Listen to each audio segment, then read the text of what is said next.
Leo natamani niulize swali hili kwa mtumishi wa Mungu tunanitazama. Kama ni mtumishi wa Mungu atazama, naomba sikiza kwa makini, usinipite. Sikiza kwa makini. Inakufaidia nini kumsema mtumishi wa Mungu vibaya? Inakusaidia nini kumsema mtumishi mwingine vibaya? Inakupa faida gani? Unapata faida gani kumsema mtumishi wa Mungu vibaya? Sikiliza, Biblia kuna mambo mengi sana ambayo unapaswa kusema mule ama kuwafundisha watu. Contact nyingi sana unapata kwa Biblia. Sasa sipati picha, sielewi unatoa wapi ujasiri wa kumsema mtu mwingine? Unatoa wapi ujasiri wa kumsema mtumishi mwingine Freemason? Sijui ametoa kafara. Una ushahidi gani? Okay, yule mtu ni Freemason. Wewe uliokuwa na Mungu sahihi, yapi matendo yako?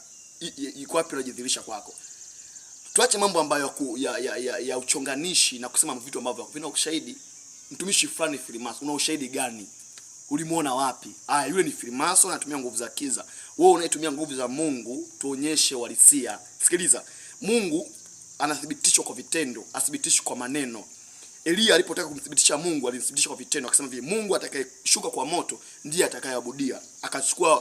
Akachukua makuhani na manabii wa Baali akawaleta pamoja, akasema Mungu atakayejibu kwa moto, huyo ndio atakayeabudiwa. Mungu atakayejibu kwa moto, huyo ndio atakayejibiwa. Iko maana hivi, watu wenye akili udili na matokeo, atudili na maneno. So kama una Mungu kweli, mzilishe Mungu ili tujue kweli Mungu wako ni Mungu wa mbingu na nchi. Lakini kama hauna udhilisho, nyamaza kimya.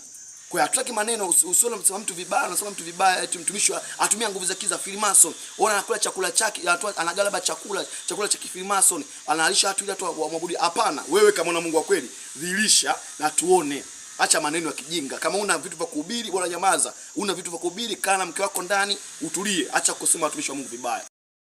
Na hii inatokana nini? Hii inatokana na kutokulipa gharama. Kuna watumishi wanakwepa kulipa gharama.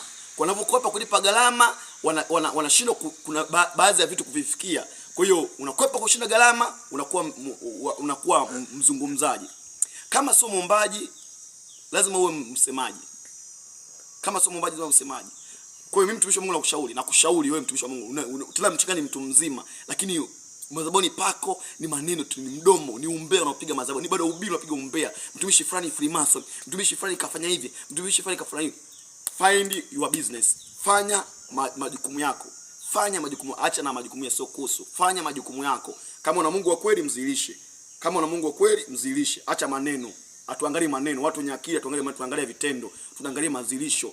Manabii wa Baali walipoona kwamba Mungu amejibu kwa moto, wakamwabudu Mungu wa Elia. Kama unataka kufuata Mungu wako, tuone mazilisho. Barikiwe.